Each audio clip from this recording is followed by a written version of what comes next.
All right, y'all boys, we back with another video. So today we're actually going to be discussing and talking about the actual meeting and sit down that we had with Xanon, who is going to be representing the team for JJK Phantom Parade. You know, obviously he went out of his way to actually push for this. I know a lot of the community has been asking for it as well, so that way we can actually get more information regarding global side, because obviously, you know, right now there's a big heavy strain on the global with a lot of the issues pertaining to, you know, how they're handling things currently, right? So let's get right into it. So there's going to be a lot of news that we're actually going to be talking about. Of course, I'm going to be throwing in my own opinions on everything, and then yeah, we'll just go through it from there. But I'll just put it out there right now. When I was at the meeting at sit down, I was unfortunately unable to talk. I did want to talk about some, you know, other things that wasn't pertaining to cubes or any of that stuff. I actually wanted to talk more so quality of life, because I feel like there was a lot of things that they can improve on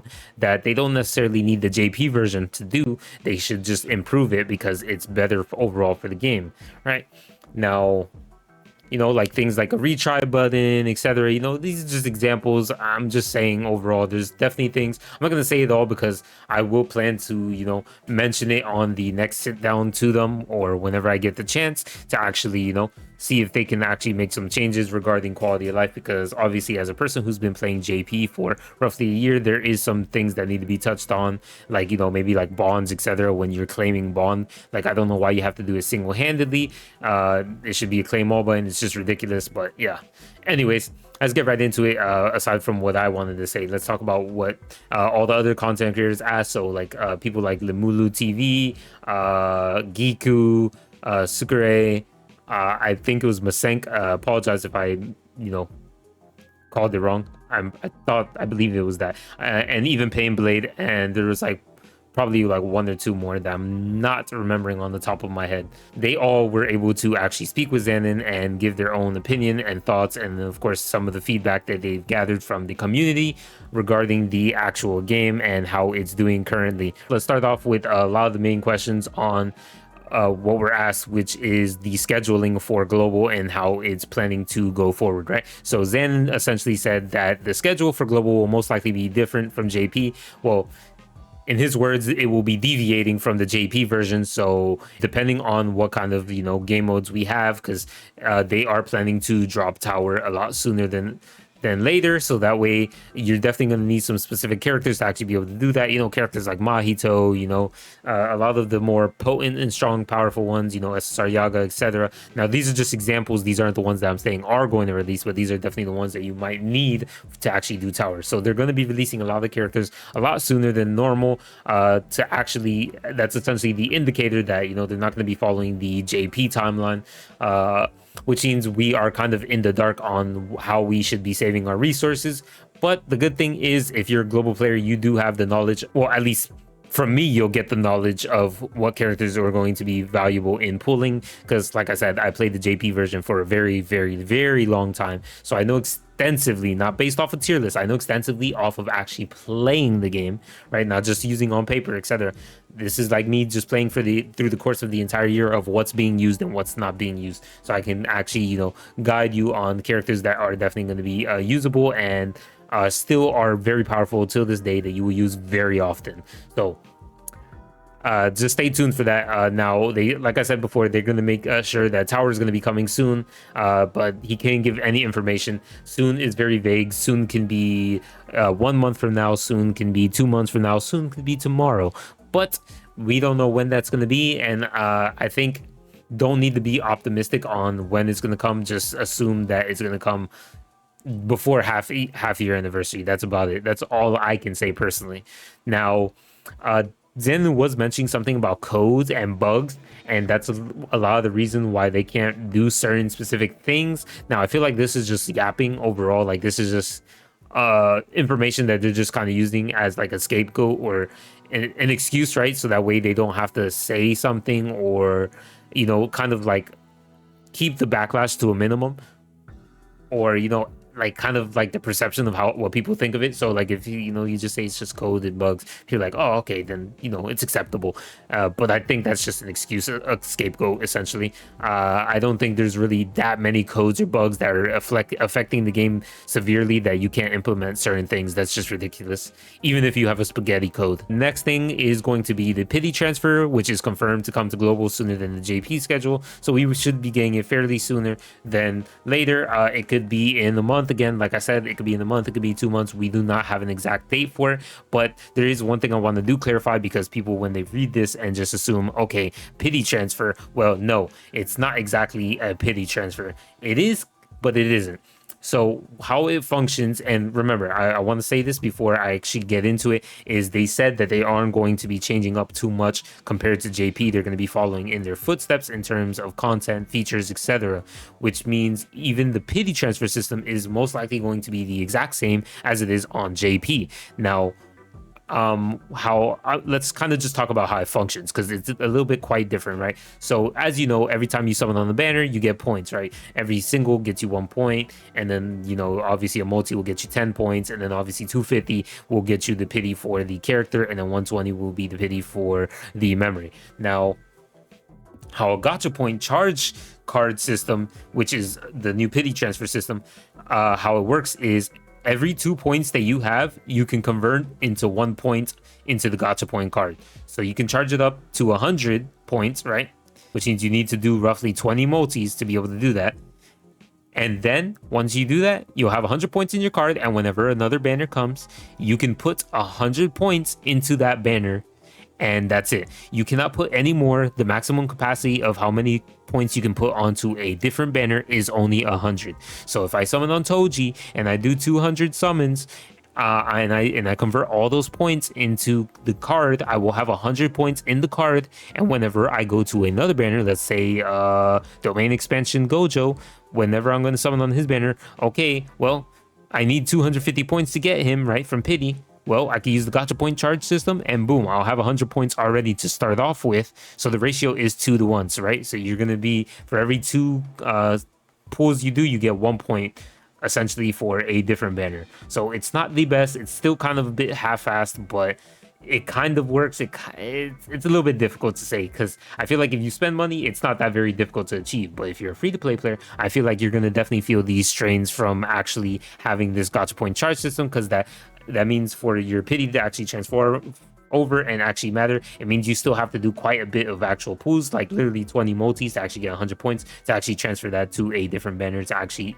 have some value. And even then, once you do transfer it to another banner, so if your pity 75,000 cubes and you do transfer that, you still have to do roughly 15 multis overall to actually get the character, even with the 100 points that you transferred over. So that's going to be roughly about 45,000 cubes still, so it is quite less than 75k, but you need to keep in mind you also have to be summoning beforehand, so that way you can actually charge the card. So a very different pity system. I just wanted to put that out there because I'm pretty sure a lot of people were going to get confused, and there was a lack of clarification. So people were definitely thinking, okay, well, you'll probably just transfer over your pity like points 1 to 1. No, that's not gonna how it's gonna work. It's going to be 2 to 1. So every 2 points you can transfer over into your card for 1 point, and you can only do up to 100 points of transferring to a different banner.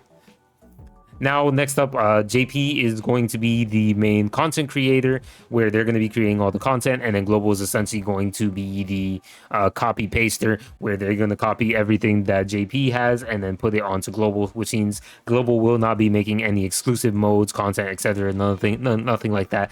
They're essentially going to be using whatever JP has, they will be implementing into the Global version. So unfortunately, that's very sad, because the game does have one major issue in the JP side, and obviously it's going to be the same issue on the global side, which is going to be the lack of content overall. Not enough content to actually play in the game when it's bare bones like this. And I know a lot of people aren't going to like that, and a lot of people are probably going to quit just due to that. But this is why I tried to tell people ahead of time that this game is a side game, and it's very unlikely that they were going to change things like this, which I've said countless times.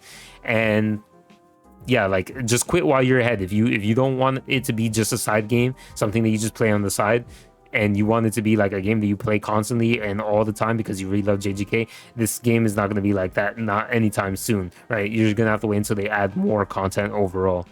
So yeah, JP does all the content, Global copies all the content. That's how they work the things out and add things.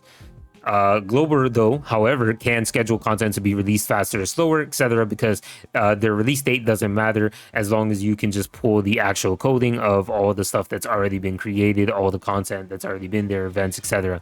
So yeah, we can get things a lot sooner and the things a lot later. We'll see. Now, monetization packs can be changed. That's a very simple change. Nothing hard at all. Like, I mean, that's how they make their money. So there's definitely always going to be constant changes anyways whenever new events come. So I obviously didn't expect any less. They should be able to, you know, change packs, etc. So Global definitely can have different packs than JP. Now, there was a bunch of questions regarding community events and social events, you know, things that you can interact with and engage in, like, you know, guilds and world bosses. And the answer is no, they can't really do it because they can't do different content than JP. They essentially have to copy them. And that's not due to the, you know, devs fault or anything like that. I'm pretty sure that's on the publishers, etc., because they want it a specific way. There's a bunch of legal issues and matters and things that are revolved around actually making these decisions. That's why.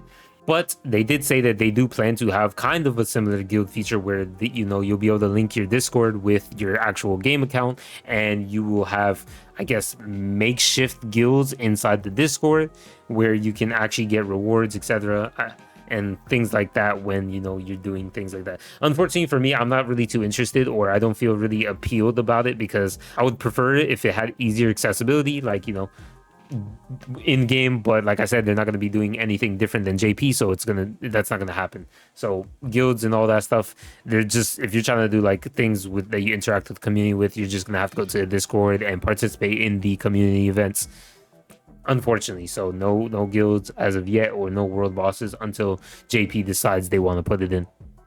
Next up, I did want to talk about what Painblade was talking about. So Painblade did go up there and actually managed to speak, and he was mentioning something roughly similar to having a pity system. Excuse me, not a pity system, but a system where you have a 50-50. Personally, I don't think that works in a game like this, just because the game is, I wouldn't say very pay to win at all. You use a lot of free-to-play characters to actually do a lot of the content, and having a 50-50 in this game, where this game already has, what, 7.5% for SSR rate, which is already above average for gacha games, having a 50-50 would literally grief their revenue instantly.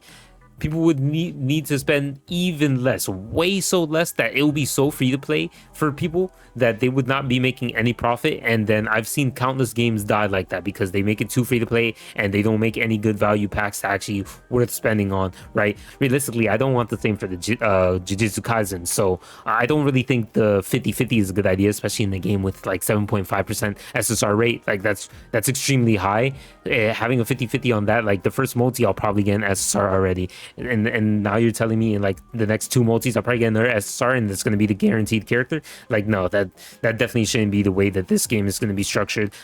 In my opinion, completely dog shit idea, but I guess everybody, each to their own, has their own opinion on the matter. But I don't think that's definitely going to work with the structure of how this game is set. Now, I know he was also talking about like a little bit of other gacha economics on, you know, pleasing your player base. Now, there were some things that I agreed with, and then there were some things I disagreed about, but I'm not going to really go into too much detail with it because what's said has already been said.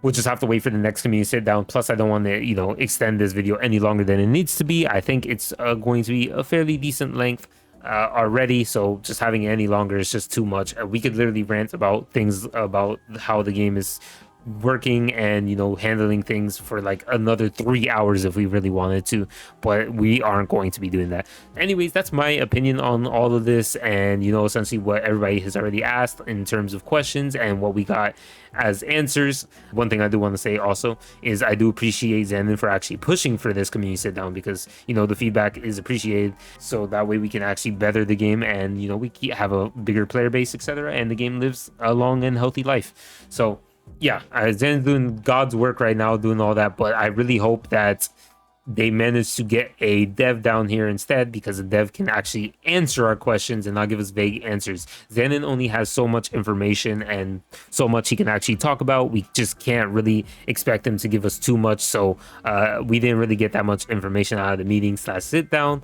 But hopefully he does relay all of our concerns with the game to the actual devs and publishers of the game, so that way, you know, maybe they can actually make some strides or changes to actually get the player base content, and, you know, like I said, have a long and healthy longevity, like, you know, game, whatever bullshit, you know, to basically keep the game up as long as possible, bro. You know what I'm saying, bro? Anyways, that's basically gonna be the video. I appreciate you guys for watching, and I'll see you guys in the next one. Peace.